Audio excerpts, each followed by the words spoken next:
Hoy empezamos con capítulo nuevo, no sé, mi nota lo tengo como capítulo 4, pero ya no sé cuántos capítulos hemos visto, que es sobre espacios LP, o la teoría un poquito más general de espacios LP.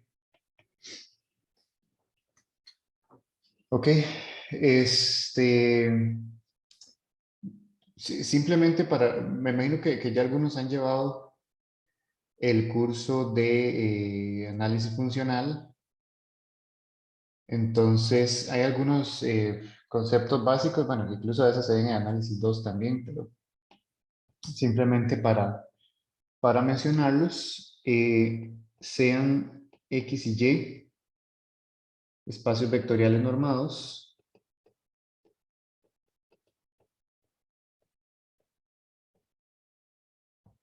espacios vectoriales normados, decimos que un operador,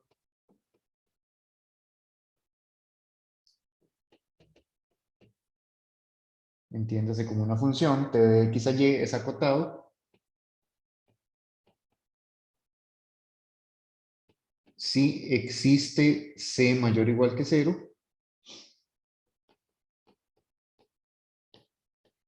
tal que la norma de T aplicado a X, eso sería la norma en Y, es menor o igual que C veces la norma en X de X, para todo X que pertenece a X. O sea, no es ser acotado en el sentido usual, sino acotado en el sentido de que la imagen de los puntos están controlados en cierta forma por la norma de los puntos. ¿Ok?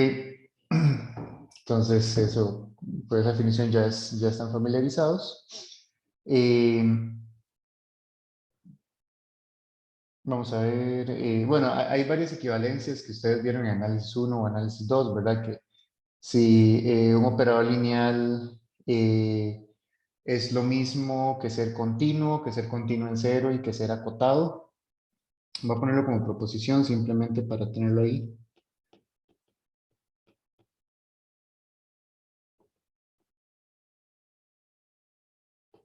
Si X y Y son espacios vectoriales normados y yo tengo un operador de X a Y que es lineal, entonces son equivalentes.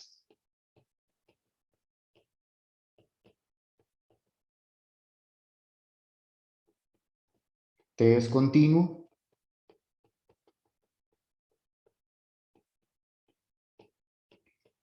T es continuo en cero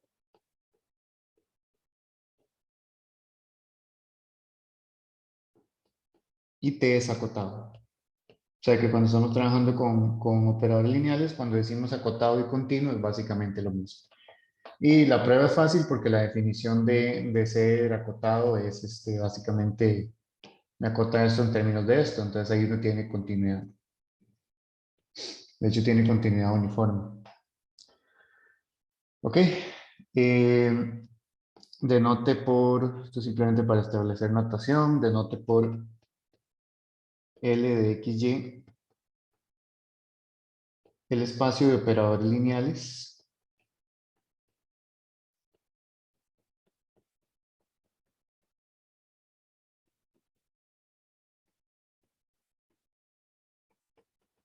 de X a Y continuos con la norma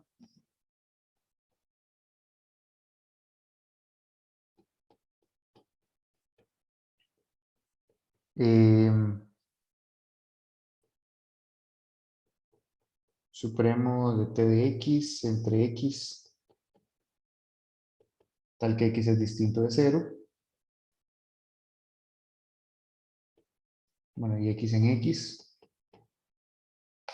Eso simplemente los estamos tomando continuos porque son acotados, entonces como existe esta constante, hay una cota superior, entonces hay un supremo finito, ¿verdad? Entonces esa norma es finita si nos restringimos a los espacios continuos y bueno, las equivalencias que probablemente ya han probado siempre. Eso es lo mismo que decir t de x con norma de x es igual a 1 o lo pueden ver como la menor de las constantes que cumplen la condición de acotación,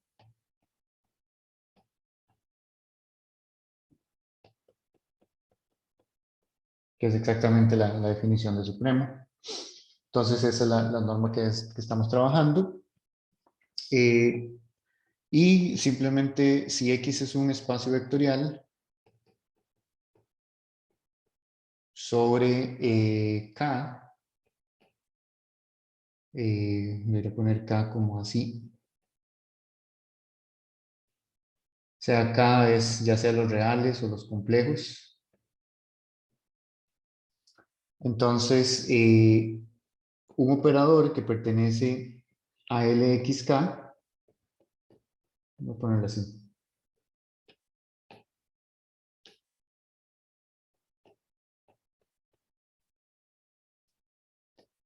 se llama funcional lineal.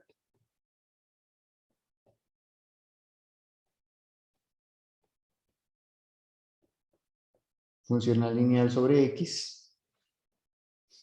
Y al espacio, bueno, ya ese espacio LXK se le llama el dual de X.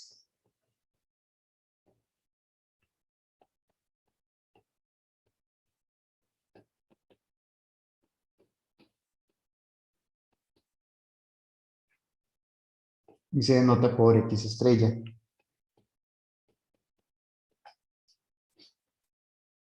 ¿Ok? Y bueno,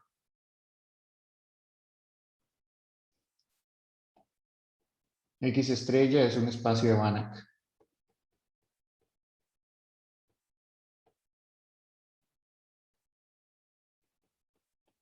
Con la norma de operadores.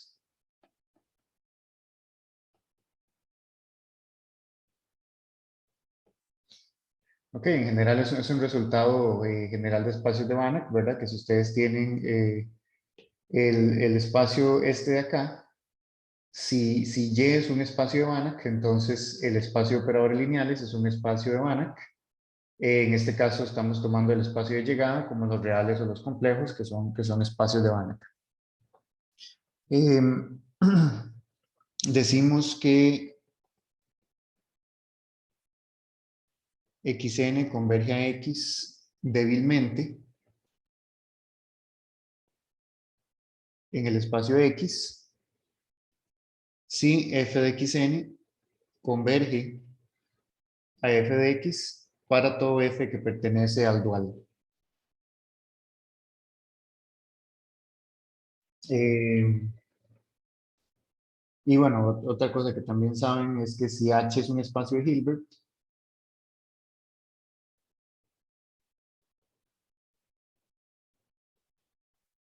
si H es un espacio de Hilbert y f está en el dual, entonces existe un único Y en el espacio de Hilbert, tal que f de x es igual a xy, producto interno, para todo x que pertenece a h. Entonces uno puede, se puede identificar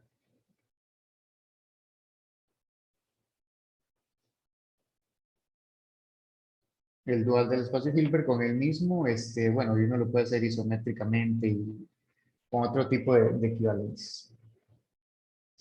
Ok, pero bueno, eso es simplemente para recordar el lenguaje que vamos a estar usando cuando hablamos de operadores acotados y esas cosas. Ok, entonces bueno, voy a mencionar ahora sí lo que son los espacios LP.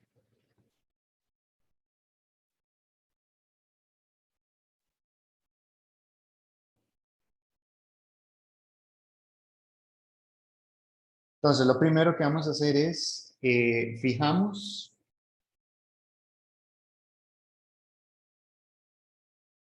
vamos a fijar un espacio de medida, vamos a estar trabajando en ese espacio,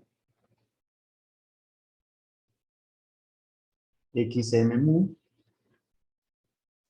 y para F medible,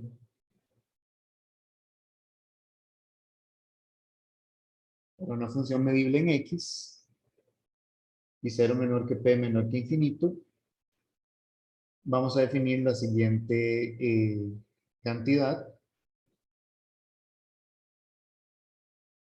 F con notación de norma P, o eso es una abreviación para FLP, o a veces FLPX, o a veces cuando es necesario aclarar FLP mu, o a veces cuando es necesario aclarar todo el espacio, esto. Eh, cuando la medida y el espacio son claros del contexto, simplemente se pone FP, pero la definición es la integral de f a la p de mu a la 1 entre p. Como solo le estamos poniendo medibilidad al f, eso es una integral de algo no negativo, entonces puede ser infinito, ¿verdad? Y el espacio LP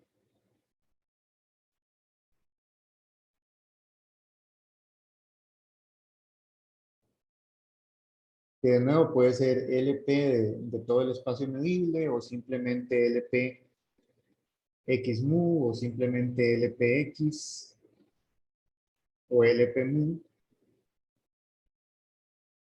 o simplemente LP. Pero entonces ese espacio van a ser las funciones de X en C medibles, tales que la norma P es finita. ¿Ok?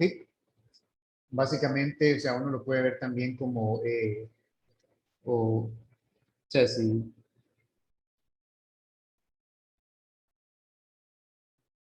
los f de x en c medibles,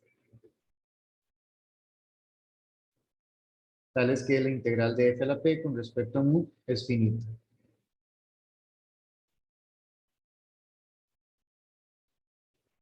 Ok, entonces ese es el espacio LP. eh, y si mu es la medida de conteo, si mu es la medida de conteo, LP se denota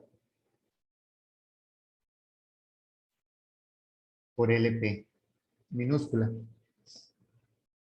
Ok, entonces cuando mu es la medida de conteo se le denota por LP minúscula. Ok, ahora si F y G están en LP, entonces es claro que C por F a la P, eso es menor o igual que C a la P por F a la P, para todo C que pertenece a C. Y bueno, entonces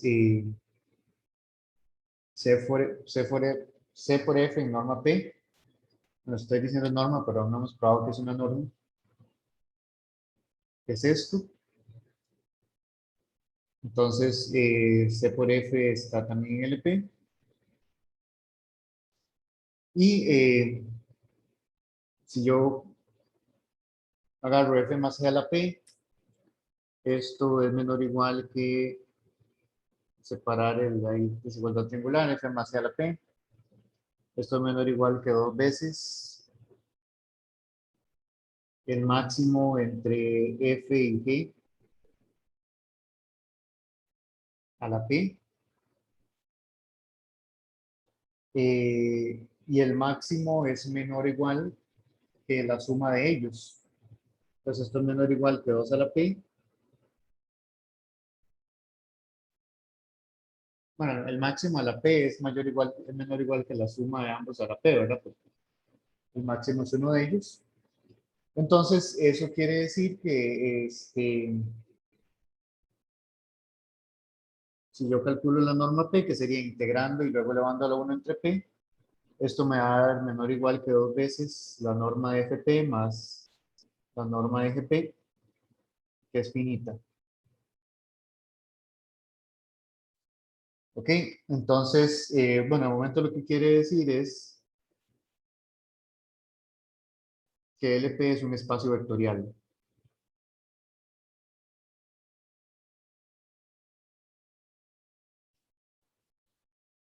¿Ok? Y también es fácil ver, porque al final de cuentas es la integral de algo positivo, que la norma P es cero, sí y solo si la función es cero casi siempre. Entonces, al igual que como hicimos en L1, identificamos como el mismo elemento las funciones que son iguales casi siempre.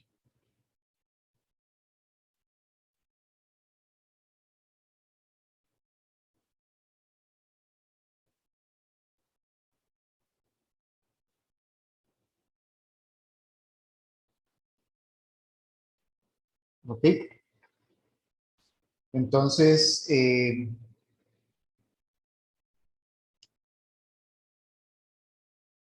hasta ahora tenemos una cantidad que me mide el tamaño de las funciones en ese espacio. Eh, pero bueno, tenemos, o sea, lo único que tenemos, bueno, este calculillo de arriba me dice que tenemos una parte de probar que es una norma, ¿verdad? Y esto también me dice que tenemos otra parte de probar que es una norma, entonces falta solo la desigualdad triangular.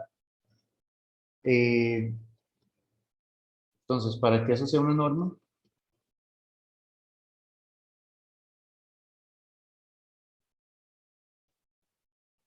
falta desigualdad triangular.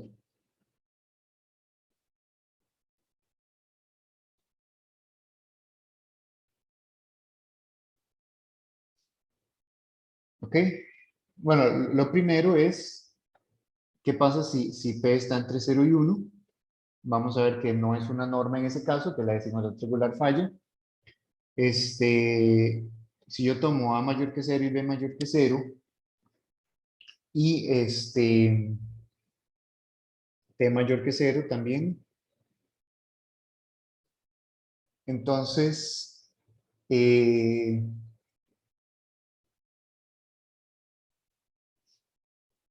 T a la P menos uno es mayor que A más T a la P menos uno, ¿verdad? Estamos con el exponente negativo. Y si yo integro,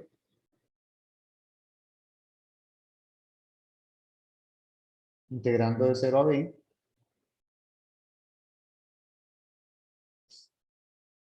integrando de cero a B, entonces,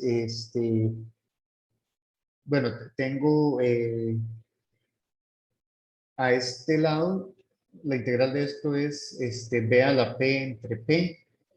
Esto es A más B a la P entre P menos A a la P entre P.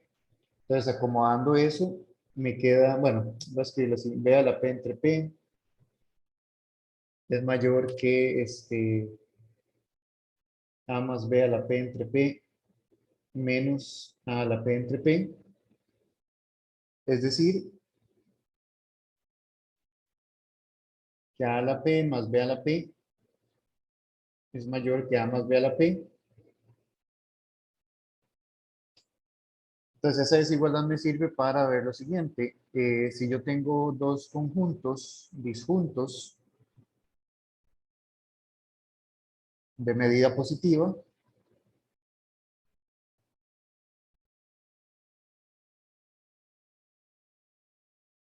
bueno, en cualquier espacio X, de hecho, o sea, siempre que yo pueda encontrar dos conjuntos disjuntos de medida positiva, entonces, si yo tomo A como la medida de E a la 1 entre P y B como la medida de F a la 1 entre P, entonces yo tengo, ¿qué pasa con la norma P de la suma de las indicadoras? Esto es lo mismo que, eh, bueno,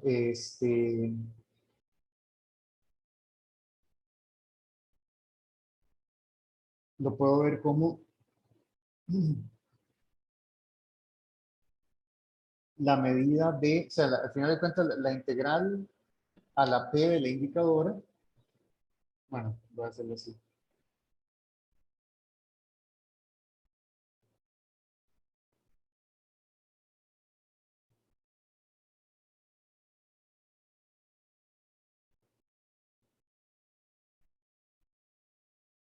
sería eso, ¿verdad?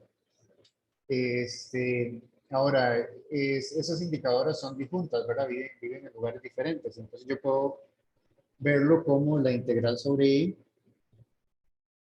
de la indicadora de A a la P, la otra no la escribo porque es cero, más la integral sobre F, indicadora de F a la P a la 1 entre P, o sea, en E F es cero y en F es cero. Entonces, eso es simplemente las medidas de los conjuntos, ¿verdad? Eso es la medida de E más la medida de F a la 1 entre P, pero eso es lo mismo que A a la P más B a la P a la 1 entre P, y por la desigualdad que teníamos acá, eso es mayor que A más B.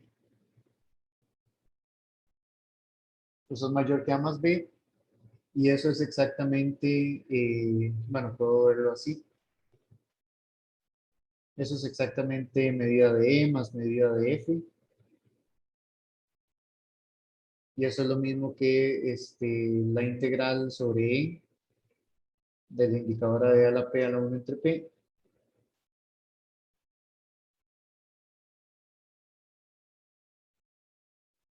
O sea, eso es lo mismo que la norma de la indicadora de E más la indicadora de F. Ok, entonces, en ese caso, la desigualdad triangular falla.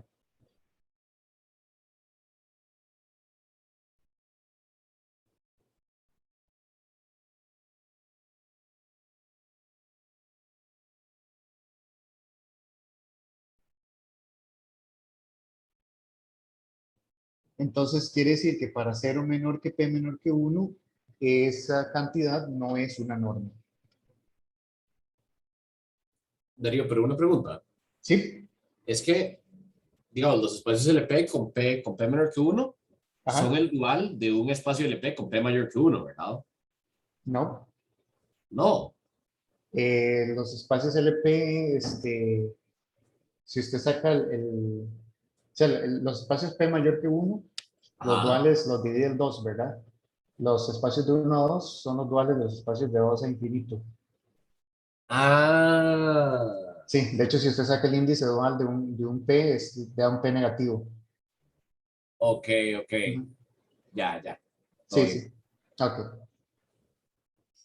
Ok, entonces, eso lo que quiere decir es que al menos para P menor que 1, no es una norma. Entonces, vamos a ver qué pasa para P mayor que 1.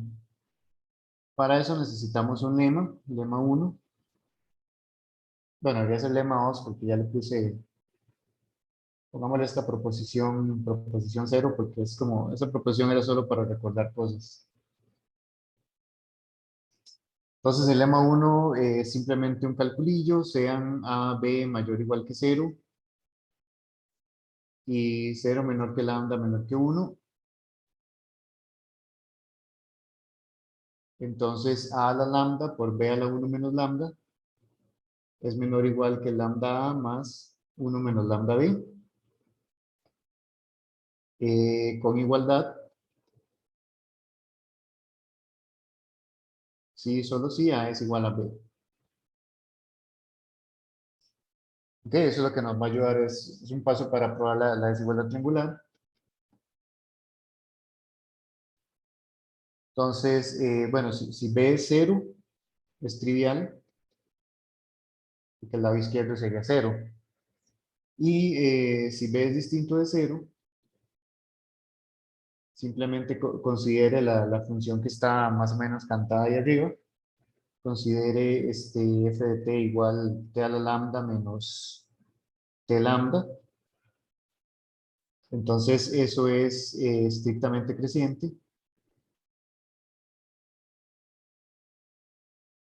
para t menor que 1 y estrictamente decreciente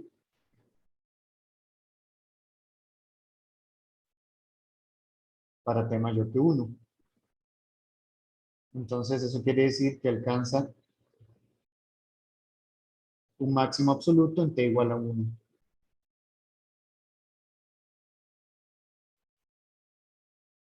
Máximo absoluto en t igual a 1.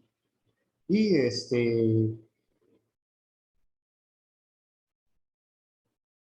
que es 1 menos lambda, ¿verdad? La imagen de 1 es 1 menos lambda. Entonces, eso lo que quiere decir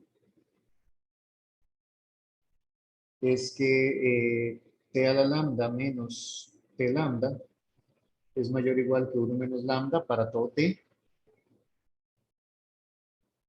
Y aplicamos con un t particular, ¿verdad? Lo voy a aplicar para t igual a entre b.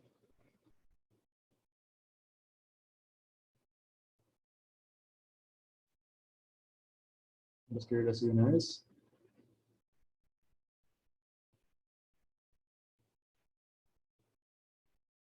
Ok, y ahí reacomodando uno tiene la desigualdad que tiene. A entre B por lambda, ¿verdad? El segundo, Ese, no a la lambda. sí. Entre por lambda.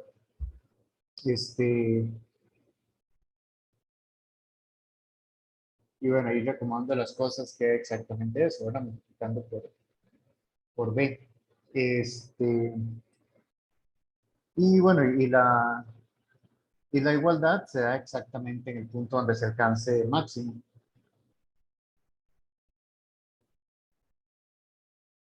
O sea, como es un máximo absoluto y la función es estrictamente creciente a ambos lados, bueno, estrictamente creciente y decreciente, entonces la igualdad se da en el máximo, es decir, cuando es igual a b.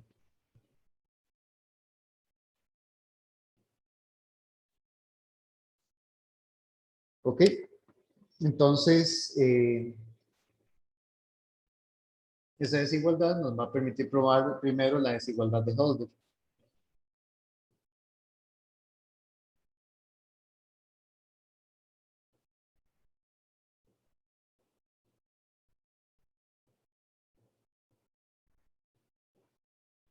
¿Ok? Entonces, tomo P entre 1 e infinito y P' tal que 1 entre P más 1 entre P' es igual a 1. O sea, ese P' está definido de manera única. De hecho, uno puede despejar quién es P'. P' es P entre P menos 1. Y por simetría, uno tiene la misma fórmula para P en términos de P'. Este, voy a ver aquí entre un paréntesis, llamado el índice conjugado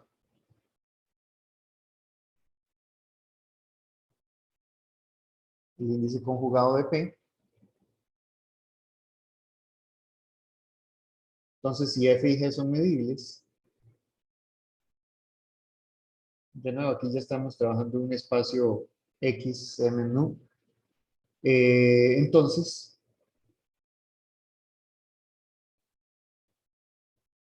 la norma 1 de FG es menor o igual que la norma P de F, la norma P' de G.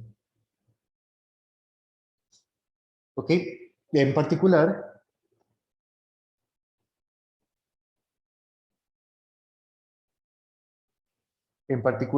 si F pertenece a LP y G pertenece a LP', entonces FG pertenece a L1 y también que hay igualdad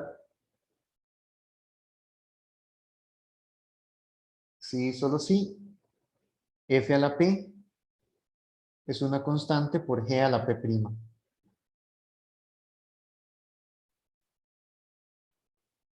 Para algún C.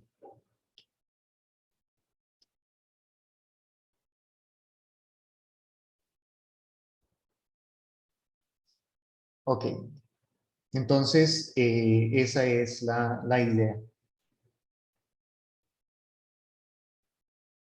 Y ese teorema me va a permitir probar la desigualdad triangular.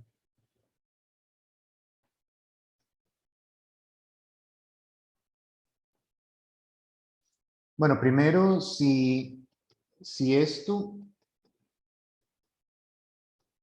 este producto es cero,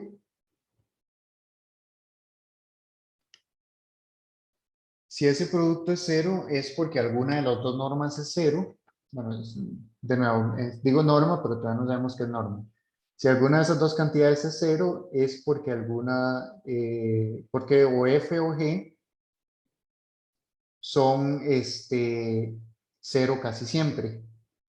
Entonces, si f o g son cero casi siempre, entonces quiere decir que f por g es cero casi siempre. Y el resultado es trivial.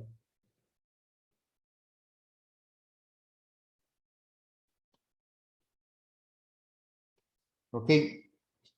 Ahora, si esa cantidad es distinta de cero, pero esta es igual a infinito o, bueno, si alguna de las dos es igual a infinito, entonces también es trivial, porque tendríamos infinito al lado derecho. Entonces, básicamente, basta probarlo para el caso en que las funciones están en los espacios correspondientes, es decir, si las normas no son infinitas y si la norma es mayor que cero. Entonces, primero asumimos que las normas son 1. Asumimos que las normas son 1 y vamos a aplicar el lema 1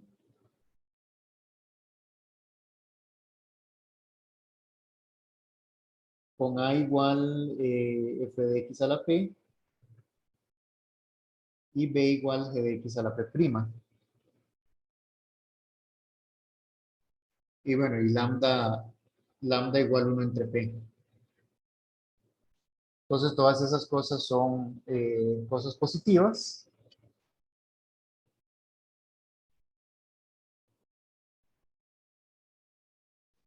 Entonces, lo que decía esa desigualdad era que f de x a la p,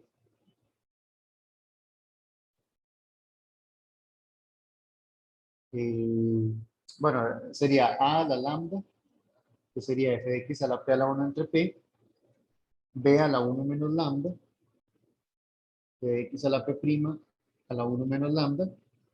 Ahí es donde se ocupa que el p sea entre 0 y 1, ¿verdad? Porque el lambda lo necesita, perdón, que el p sea mayor que 1, porque el lambda debería ser entre 0 y 1. Y esto es menor o igual que lambda por a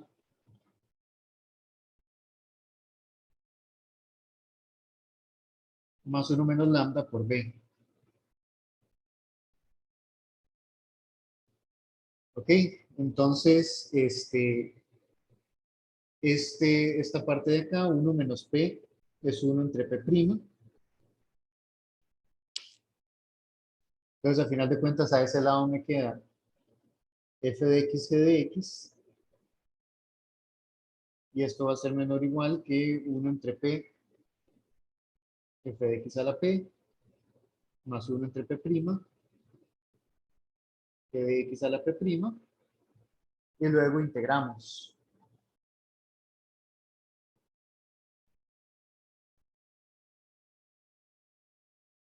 Integrando obtenemos que la norma 1 de f por g es menor o igual que 1 entre p, la integral de f a la p, más 1 entre p', la integral de g a la p', pero estamos asumiendo que las normas son 1. Bueno, ahí le falta elevar a la 1 entre p, pero entonces eso es 1, ¿verdad? Y eso es igual a 1 entre p más 1 entre p', y eso es igual a 1. Bueno, eso estamos asumiendo que las normas son 1, ¿verdad? Y el caso general,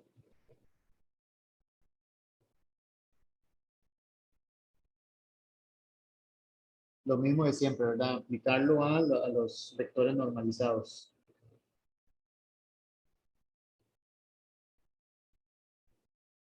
Esas son funciones que cumplen que la norma P es 1 y la norma P' es 1. Entonces,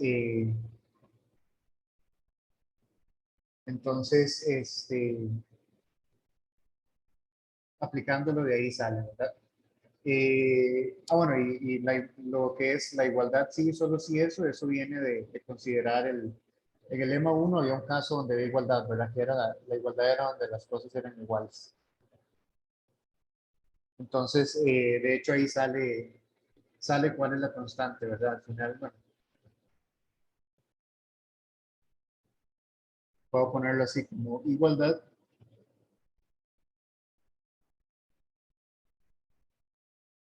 Sí, solo sí. A era igual a B, ¿verdad? En el ejemplo. Entonces, aquí sería f de x a la p entre norma de fp a la p es igual a b, que sería g de x a la p', entre norma de gp' a la p', y de ahí sale, ¿verdad? O sea, eso me da explícitamente quién es la constante c, ¿verdad? F de x a la p es igual a fpp, norma de gp' a p', y g de x a la p'.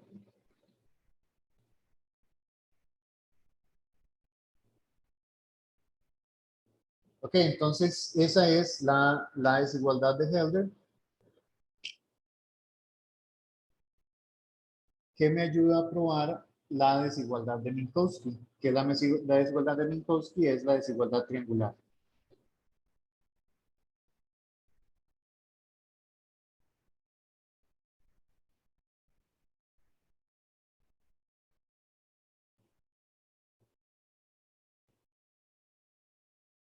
Entonces lo que dice esto es que si 1 menor o igual que p menor que infinito, aquí ya estoy metiendo el 1, f y g pertenecen a LP, entonces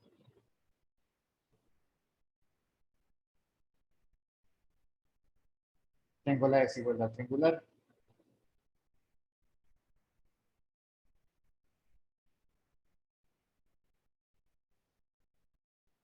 ¿Ok? Entonces, bueno, si p es igual a 1 ya lo tenemos, ¿verdad?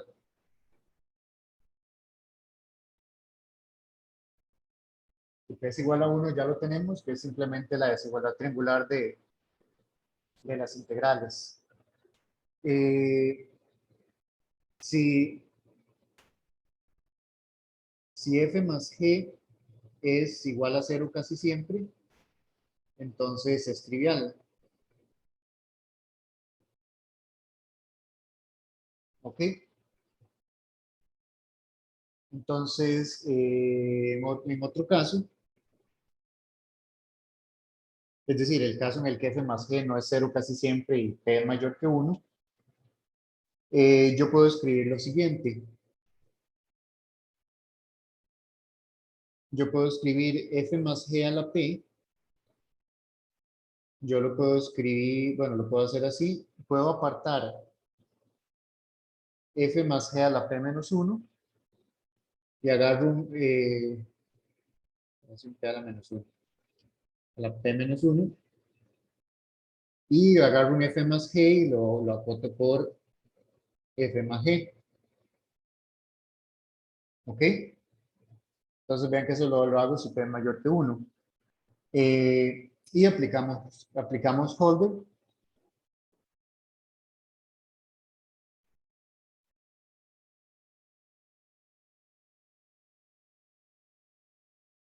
Entonces lo voy a aplicar a ese producto que acabo de descomponer. Entonces la integral de f más g a la p es menor o igual que la integral de f más g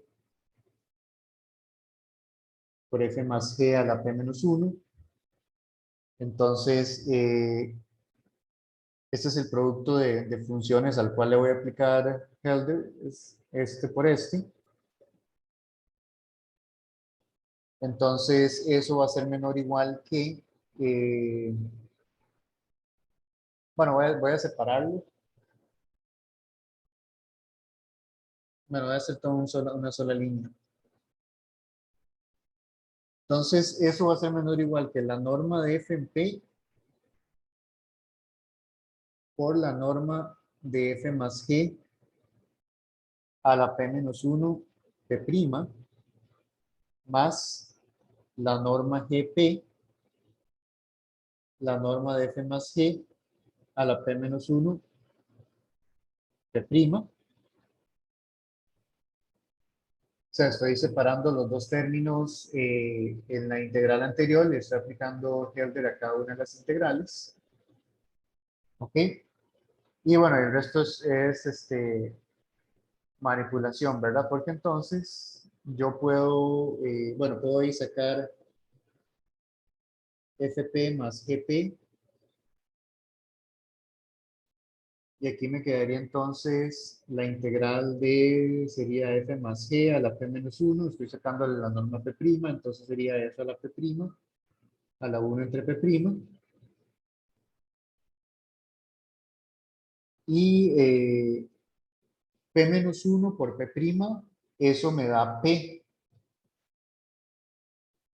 Entonces esto es fp más gp. Entonces p menos 1 por p', porque p' era p entre p menos 1, ¿verdad? Entonces eso me da p, eso sería la integral de f más g a la p, y bueno, siempre queda el 1 entre p', ¿ok? Aquí estoy utilizando p' por p menos 1 es igual a p. Y lo que voy a hacer es simplemente paso a dividir, esto lo paso a dividir para acá. Entonces me va a quedar que la integral de f más g a la p, 1 menos 1 entre p' es menor o igual que f a la p más g a la p. Vean que ahí es donde estoy utilizando el hecho de que f más g no es 0 casi siempre,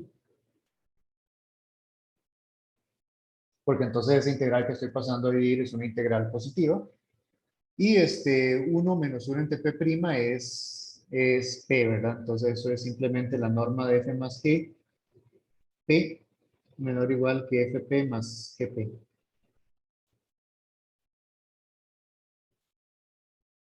Entonces esa es la desigualdad triangular o desigualdad de Minkowski. Entonces, bueno, eso lo que nos dice es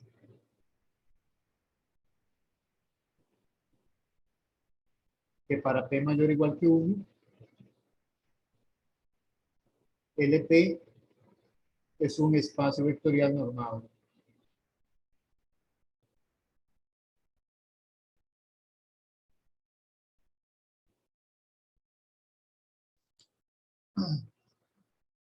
Ok, entonces, de momento tenemos que es un espacio vectorial, y más que eso, vamos a ver que es un espacio vectorial, que es un espacio completo, ¿verdad? Es decir, que es un espacio de Banach.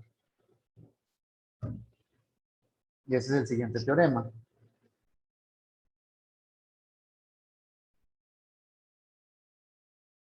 Lo que dice es que si 1 menor o igual que p menor que infinito, entonces LP es un espacio de Banach.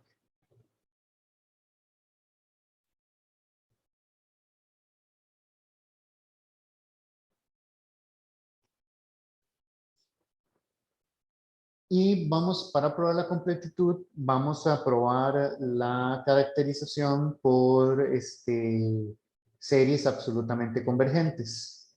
Entonces vamos a probar que toda serie absolutamente convergente es convergente.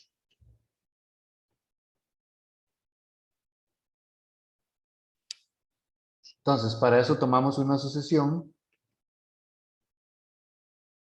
en LP, tal que la serie sea absolutamente convergente.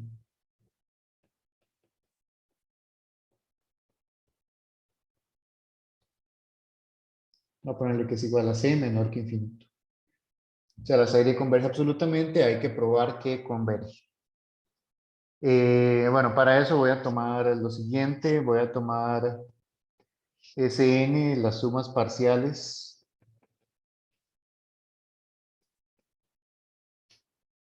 de la función, de la asociación de funciones, bueno, en valor absoluto, y S como la suma.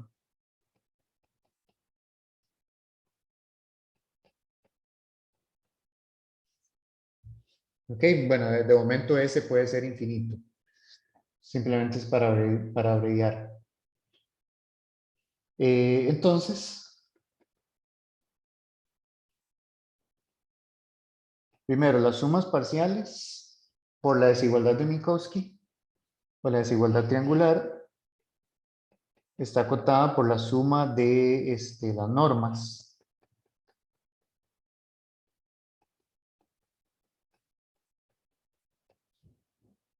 ¿Ok? Y esa suma de las normas, bueno, es una suma parcial de la suma que sabemos que converge. Es menor o igual que C para todo n. Entonces, por convergencia monótona, bueno, eso me dice también entonces que ese es finito, ¿verdad? Ese es finito porque todas las sumas parciales están acotadas por una constante, ¿verdad? Ese es finito. Bueno, veámoslo así mejor. Eh, la integral de S a la P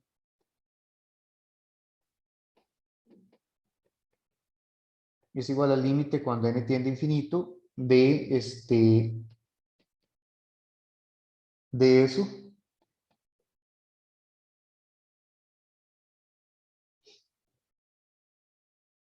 ¿Ok? Esto es por el teorema de convergencia monótona, ¿verdad? Porque Sn crece hacia S. Y esto es menor o igual, eso es la norma P de Sn, bueno, escribirles, no importa. Eso es la norma P de Sn a la P, entonces es menor o igual que C a la P. Entonces, eso lo que me dice es que S está en LP. S está en LP. Y básicamente lo que me dice es que la integral de S a la P es finita. Entonces, S a la P es finito casi siempre. Entonces, S es finito casi siempre. Integral finita implica que es finito casi siempre. ¿Ok? ¿Eso qué quiere decir?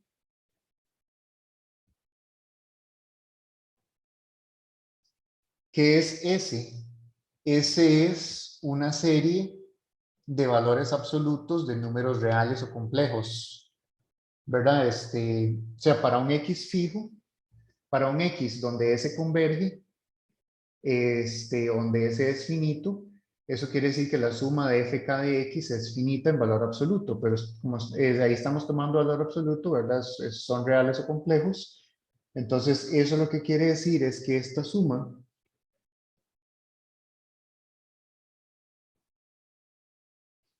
converge casi siempre. Converge casi siempre y denote la suma por f.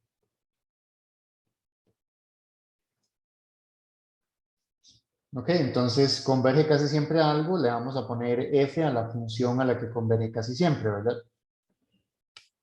Entonces, bueno, primero f en valor absoluto es menor o igual que s, porque f es el valor absoluto de la serie y s es la serie de los valores absolutos.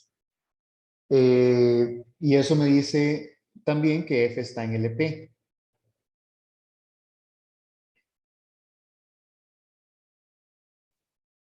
¿Ok? De momento tenemos que la serie converge puntualmente a f, ¿verdad? Hay que probar que converge en norma LP. Entonces vamos a ver eso. Quiero ver cuánto es f menos las sumas parciales de la serie a la p. Vean que eso, de nuevo, eso lo puedo acotar por 2 veces s a la p, porque f está acotado por s y la suma está acotada por s también. Y de nuevo, s es una función en LP. como f es una función en LP, S a la P está en L1. Entonces, por el teorema de convergencia dominada, yo sé que f menos la suma desde k igual 1 hasta n de fk en norma P, eso es lo mismo que la integral de f menos esa suma a la P. Y lo de adentro es algo, o sea, las sumas parciales convergen puntualmente a f casi siempre, entonces por convergencia dominada, bueno, esa diferencia converge a cero, por convergencia dominada eso converge a cero. Entonces, es decir, esta cosa converge a f que pertenece a LP en la norma LP. Y eso prueba la completitud. Entonces, una serie absolutamente convergente converge en la norma correspondiente a una función en el espacio. Entonces, eso me dice que LP es un espacio de Banach.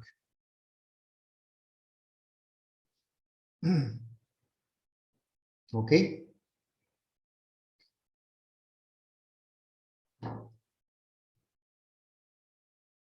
Entonces, bueno, tenemos que, aparte de tener esta estructura de espacio vectorial, tiene una norma y es completo con esa norma. Bueno, una nota de algo que hice ahí, ¿verdad? F pertenece a LP, sí, solo sí. F a la P pertenece a L1. Eso, ¿por qué es útil? Porque muchos de los teoremas de convergencia, al final se los aplicamos, o sea, para probar ciertas cosas con convergencia, eh, consideramos las funciones a la P y aplicamos todos los teoremas de convergencia que sabemos de L1, Fubini, convergencia dominada, convergencia monótona. Entonces, si uno trabaja con F a la P, los teoremas de convergencia en LP son los teoremas de convergencia en L1. Otra proposición.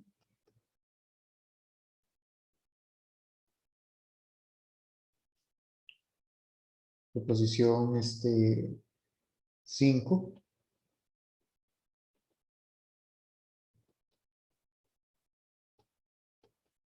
Si P está entre 1 e infinito, incluyendo el 1, las funciones simples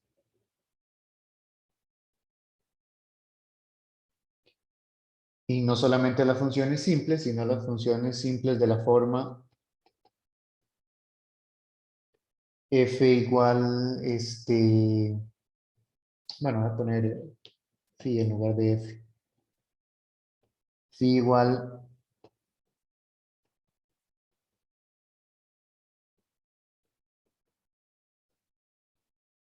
las funciones simples de esa forma, pero con la medida de los conjuntos finita, son densas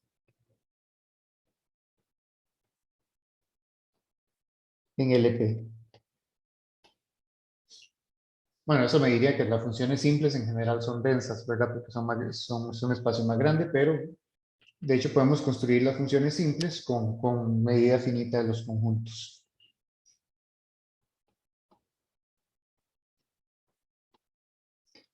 Entonces, la prueba, bueno, ya casi que el trabajo está hecho porque nosotros podemos encontrar una sucesión de simples que converge a f casi siempre para cualquier función medible. Entonces, sea f que pertenece a LP, eso ya me dice que es medible. Y phi n, una sucesión de simples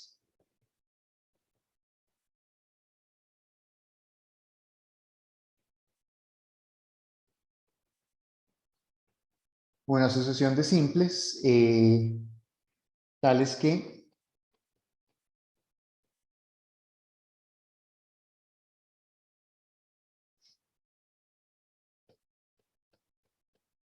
converge a f puntualmente De hecho, esa convergencia la hemos hecho para todo X y que converge uniformemente en compactos y que están acotados por F.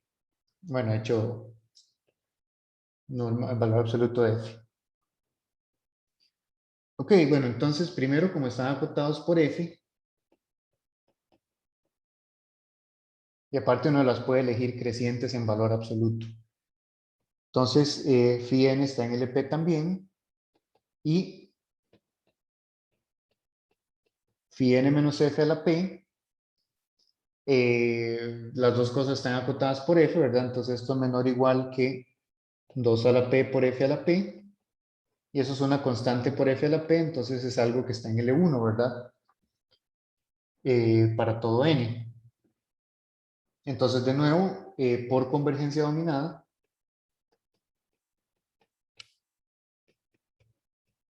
phi n menos f en norma p tiende a 0. ¿Ok?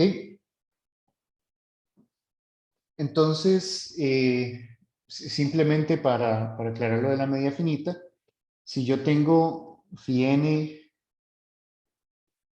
la suma desde k igual 1 hasta n de ak indicadora de sub k en forma canónica,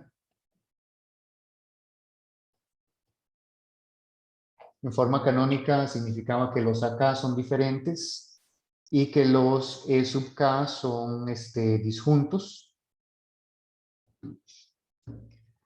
Ok, entonces si tenemos eso en forma canónica, entonces tenemos lo siguiente.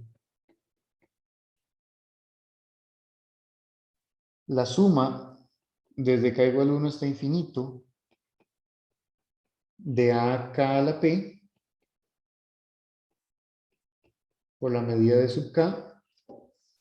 Vean que eso es lo mismo que decir, perdón, no es hasta infinito, es hasta n. Vean que eso es lo mismo que decir, como los conjuntos son disjuntos, eso es la suma desde k igual 1 hasta n de la integral de a sub k a la p, indicadora de e sub k sobre e sub k. Y como los conjuntos son disjuntos, es lo mismo que sumar todos. Bueno, es lo mismo que esto. La integral, vamos a ver cómo lo... Bueno, sí. La integral de la suma, desde k igual 1 hasta n, de a sub k, indicadora de sub k,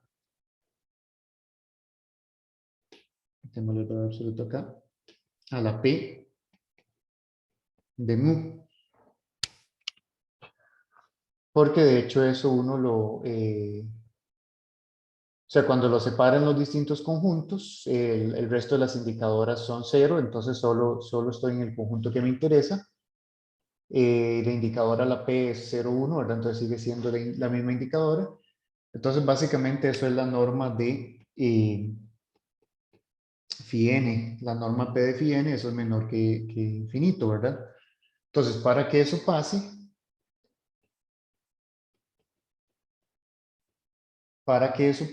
eso es porque la medida, porque es una suma de términos positivos, ¿verdad? Eso es porque la medida de todos los conjuntos son finitos.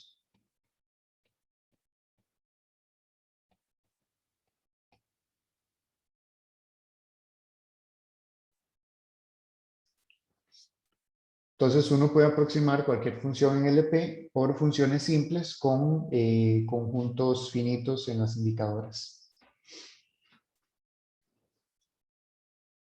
Ok, entonces tenemos densidad de las funciones simples en la norma LP.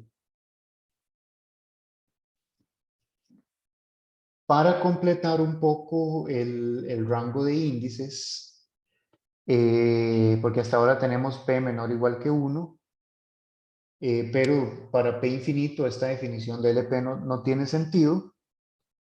Entonces vamos a definir lo siguiente.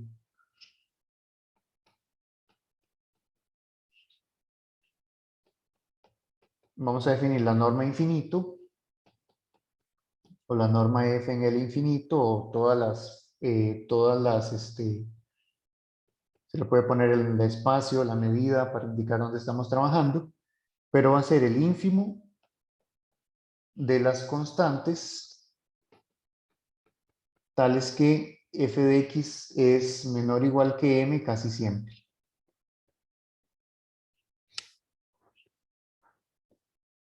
¿Ok? Vean que si f fuera una función acotada, entonces esta norma coincide con el supremo, ¿verdad? Porque sería la menor cota superior de f, ¿verdad? Si la función f fuera acotada. Pero aquí estoy dejando por fuera un conjunto de medida cero. Entonces es el ínfimo de los m's, donde f está acotada por m casi siempre. Y se puede escribir también de esta forma, como el ínfimo de los m's, donde la medida del conjunto x tal que f de x es mayor que m es igual a cero. Una forma más complicada de decir lo mismo, ¿verdad? O sea, básicamente eso es otra forma de decir que f de x es menor o igual que m casi siempre.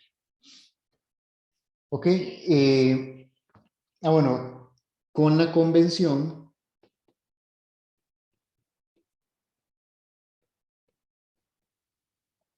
de que el ínfimo de infinito, perdón, de vacío es más infinito, para que ajusten cálculos.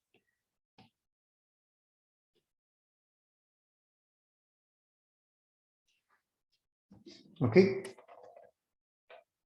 entonces a esa cosa, bueno, se le llama la norma infinito también, pero también se le llama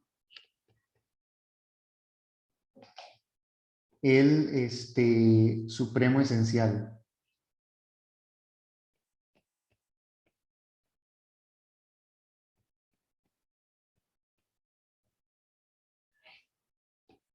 El supremo esencial de f.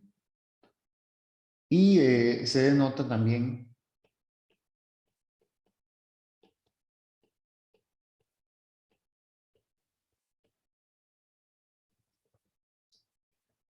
por muchas veces es sub de x en x de f de x.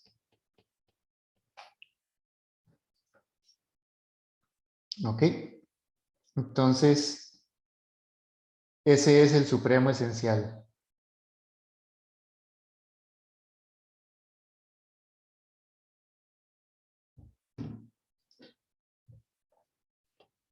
Ok, la idea es que esta definición me va a completar, por decirlo así, el espectro o el rango de índices de los espacios LP.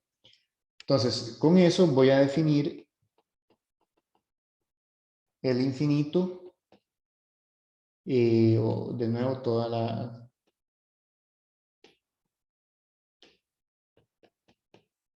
Uno puede ponerle la información que quiere resaltar. Va a ser simplemente el conjunto de los f de x en c medibles, tales que f infinito es finita. Ok, de nuevo identificando funciones iguales casi siempre.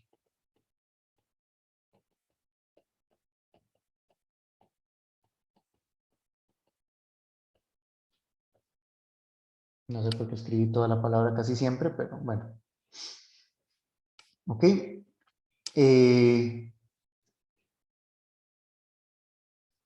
Otra cosa es que note que f está en el infinito, si y solo si existe g acotado y medible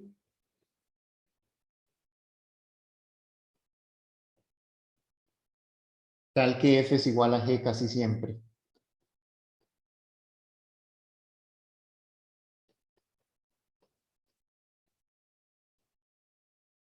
Entonces, por ejemplo, uno puede tomar G como, pues eh, truncamos a F. Vamos a poner que es f de x por la indicadora de donde f de x es menor o igual que que su supremo esencial. O sea, la hacemos valer cero en el conjunto de medida cero para que está para arriba del supremo esencial. Entonces, al final de cuentas, uno podría decir, ya identificando las funciones que son iguales casi siempre, básicamente lo que me queda es el conjunto de funciones acotadas. ¿Ok?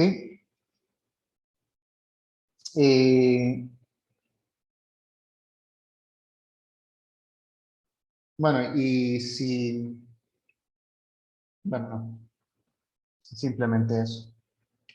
Ok, entonces ese es el espacio L infinito.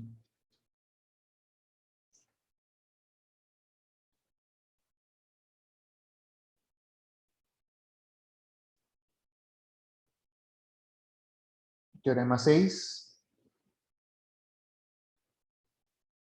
Si f y g medibles en x,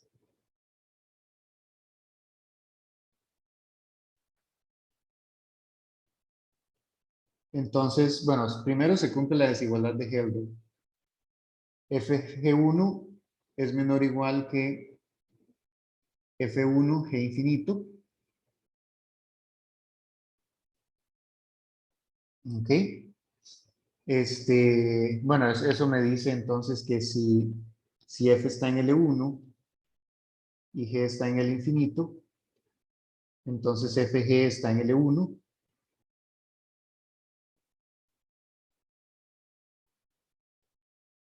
Ok. Y eh,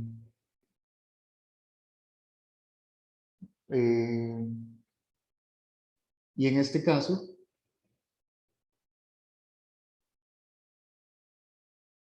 hay igualdad. Bueno, mencioné la desigualdad en una idea anterior, mejor pongo la igualdad. Fg1 es igual a F1 G infinito. Sí, solo sí.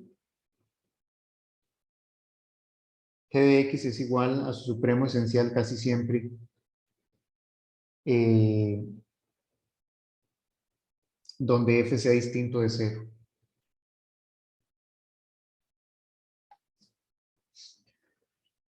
Ok.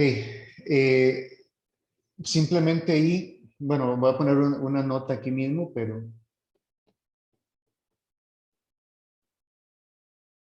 simplemente es que 1 entre 1 más 1 entre infinito es igual a 1, ¿verdad? O sea, 1 1 e infinito son exponentes conjugados el uno del otro.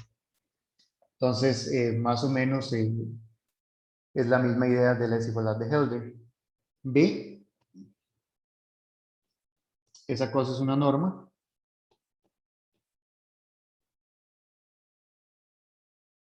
En el infinito, simplemente viene las propiedades de los supremos. C, Fn menos F en norma infinito converge a cero, sí, solo sí. Fn converge a F casi uniformemente.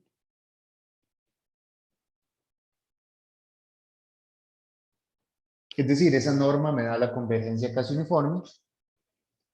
D, voy a ponerlo aquí abajo. L infinito es un espacio de Banach.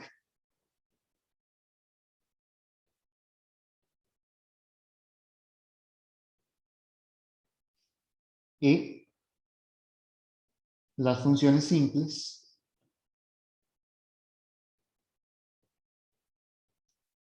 son densas en el infinito.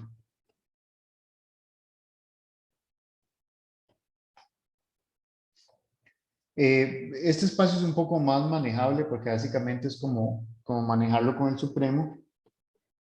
Entonces, la prueba de todo eso queda como ejercicio.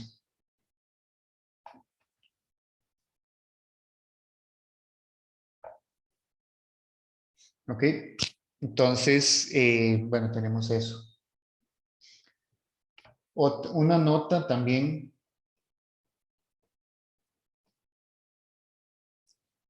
Es que si yo defino la norma uniforme como el supremo, o sea, directamente el supremo, entonces si f es continua,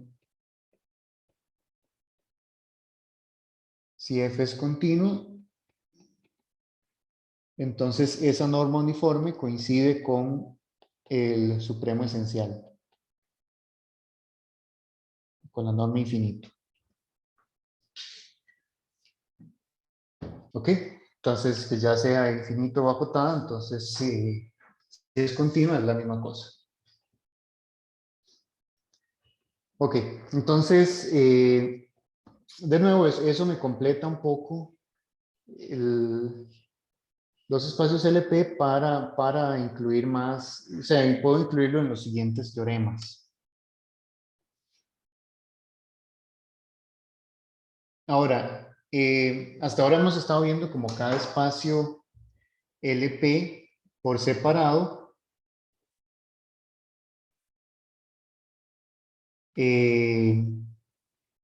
pero cómo interactúan entre ellos, es decir, quién está metido dentro de quién o cómo se relacionan entre ellos, qué pasa si yo tengo un P mayor que Q, o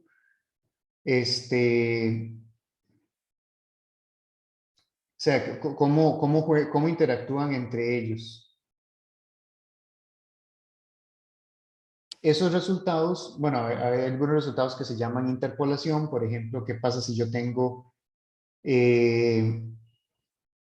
si tengo dos espacios LP, que si tengo P igual 25 y Q igual 57, ¿qué pasa con los espacios intermedios? ¿Cómo se relacionan con esos dos? O al revés, ¿qué pasa si yo tengo P igual 25 y 57? ¿Cómo se relacionan esos dos entre sí? O si hay alguna relación del todo. Entonces, un primer teorema en esa dirección, proposición 7. Aquí ya voy a meter el infinito. Bueno, aquí incluso voy a meter espacios entre 0 y 1.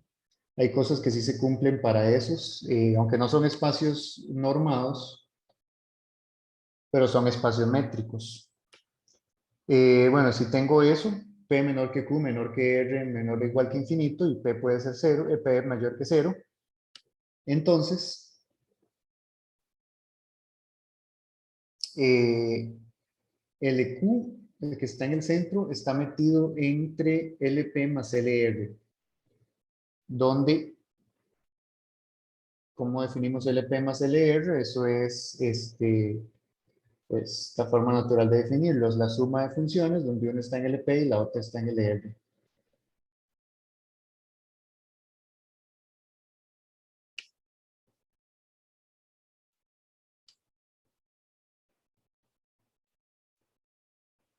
¿Ok? Entonces, ese es un primer teorema. Si yo tengo una función, básicamente, si tengo una función que está en LP más LR, entonces también va a estar en LQ. O básicamente es más o menos que, perdón, más bien, si tengo una función en LQ, yo la puedo meter en LP más LR. ¿Qué quiere decir? Que yo puedo, si yo tengo una función en LQ, yo la puedo descomponer en una parte que está en LP y en una parte que está en LR. Entonces, sea f que está en LQ y va a ser el conjunto donde f de x es mayor que 1.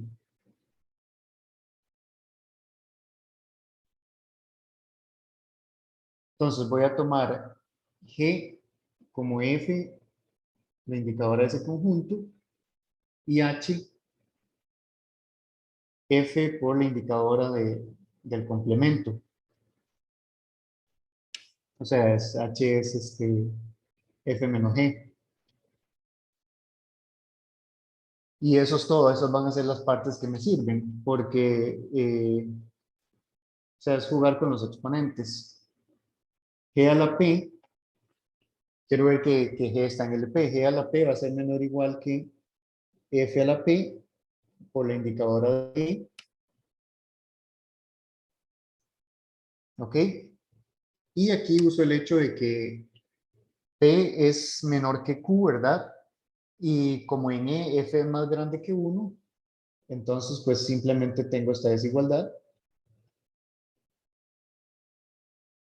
Y eso está en L1. Entonces eso quiere decir que G está en LP.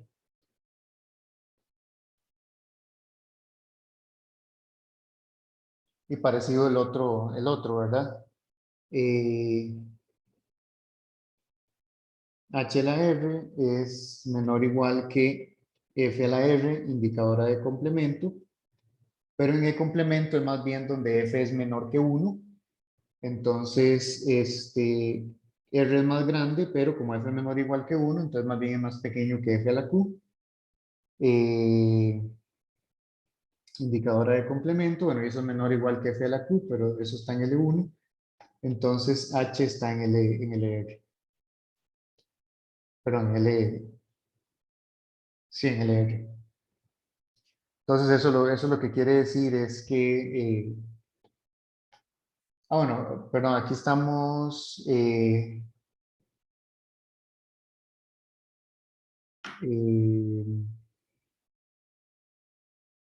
aquí estamos tomando el caso, ¿quién es el más grande R? Aquí estamos tomando el caso en que es R menor que infinito. Bueno, en realidad solo voy a ponerlo aquí. Si R es menor que infinito, entonces eso. Entonces en ese caso, bueno, yo tengo que F es igual a G más H, pues va a pertenecer a LP más LR.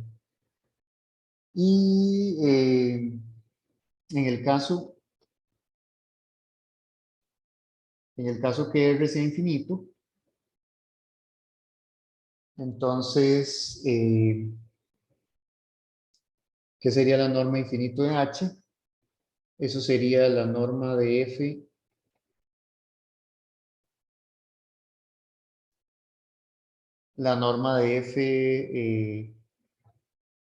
en el complemento de E, pero el complemento de E es donde F es menor o igual que 1, ¿verdad? Entonces aquí eso está acotado por 1.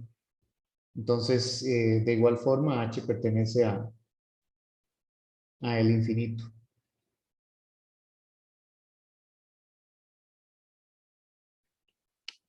Ok, entonces tenemos ese resultado.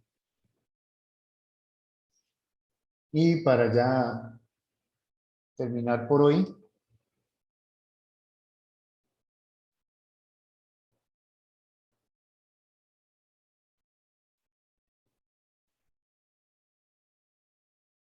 proposición 8, si 0 menor que P, menor que Q, menor que R, menor o igual que infinito, LP intersección LR está contenida en LQ. Entonces, LQ, Q es el índice intermedio, LQ está contenido en la suma de los espacios a los lados y la intersección de los espacios a los lados está contenida en LQ. Entonces, uno puede atrapar el espacio LQ entre esos dos espacios.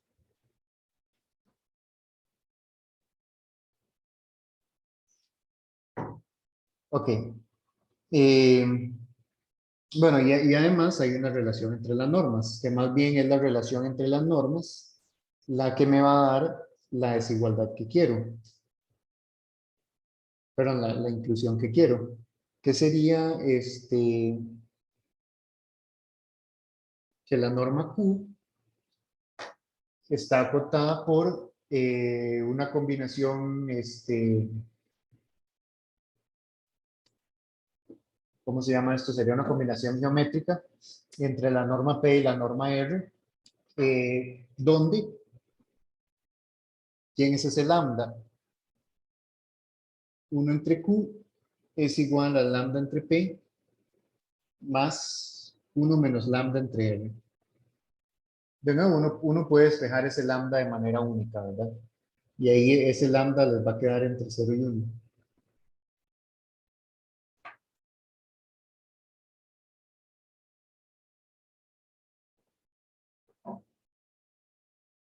¿Ok?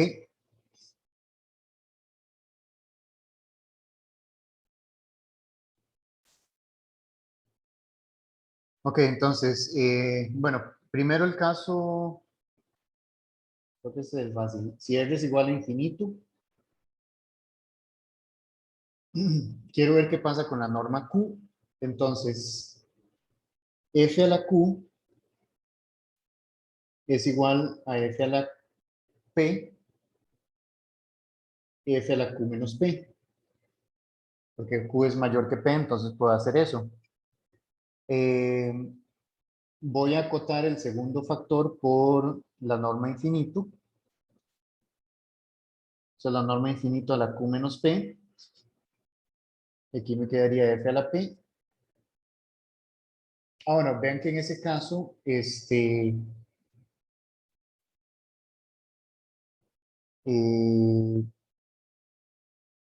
¿cuál sería el caso? Bueno, voy a ponerlo arriba, mejor donde puse R igual a infinito. Para R igual a infinito, si ustedes despejan ahí arriba, ¿verdad? Lambda es igual a P entre Q.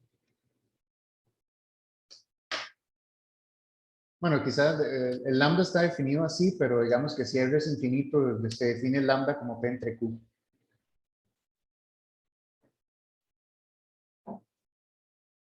¿Ok?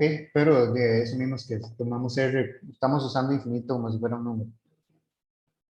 Entonces, integramos.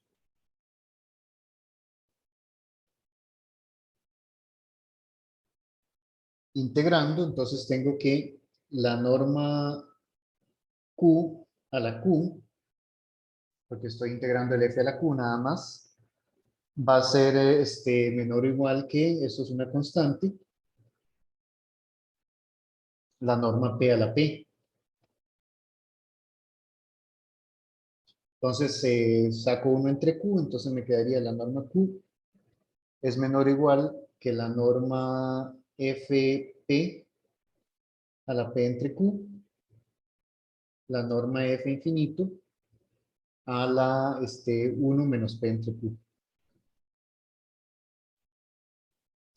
Y eso es lo que queríamos, ¿verdad? Que eso ya me demuestra la desigualdad esa de arriba, y me demuestra también que si f está en LP y está en el infinito, entonces f también está en LQ, ¿verdad? Porque el producto de la derecha es un producto finito. Entonces ese es el caso de R infinito. Si R es menor que infinito, voy a considerar los siguientes exponentes. P entre lambda Q y R entre 1 menos lambda Q. Esos exponentes son conjugados.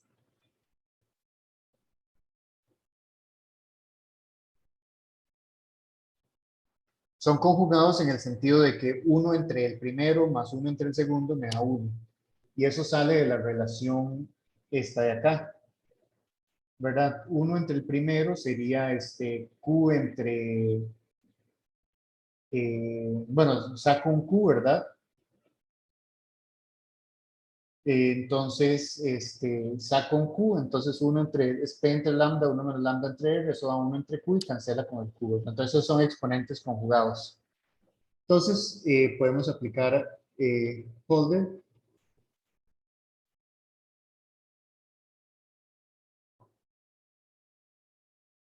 con estos índices.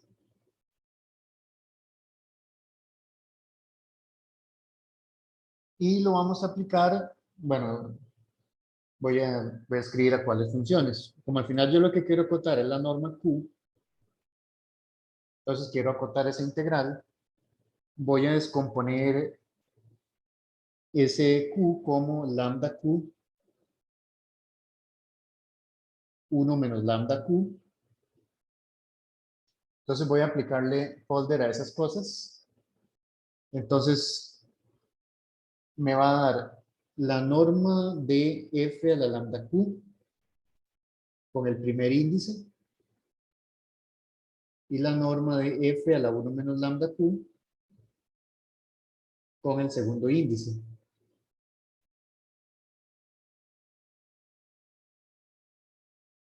¿Ok?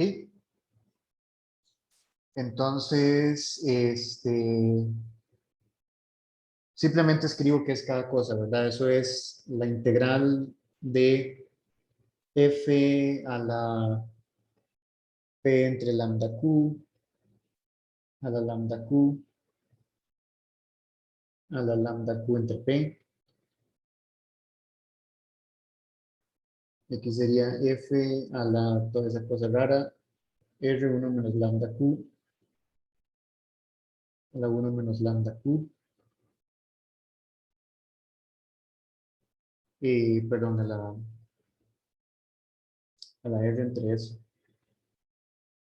No, ¿qué estoy haciendo?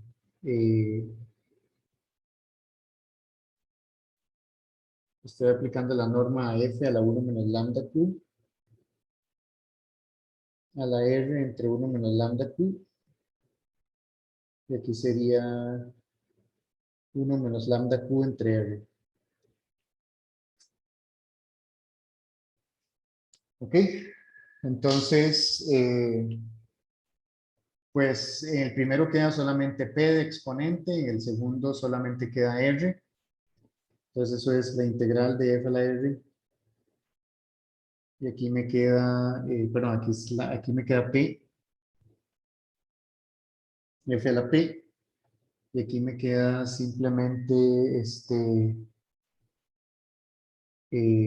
voy a escribirlo así, a la 1 entre p, a la lambda q. Y aquí me queda la integral de f a la r, a la 1 entre r,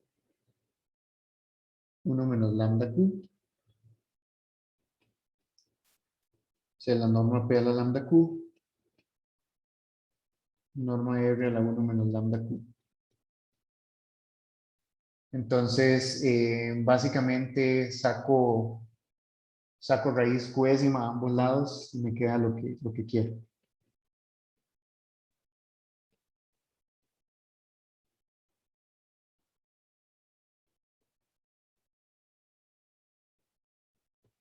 ¿Ok?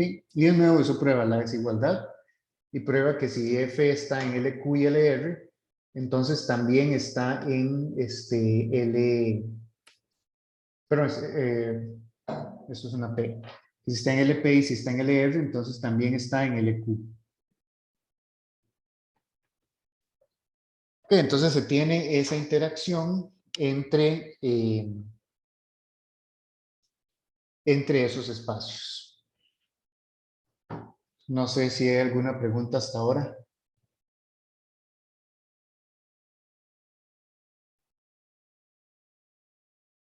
Yo creo que no. La verdad es muy familiar este tema. Sí, sí, me imagino. Yo quiero llegar ya a lo que es los espacios débiles e interpolación, pero tengo que introducir esto primero. Muy razonable. Voy a parar aquí la grabación. No sé si tienen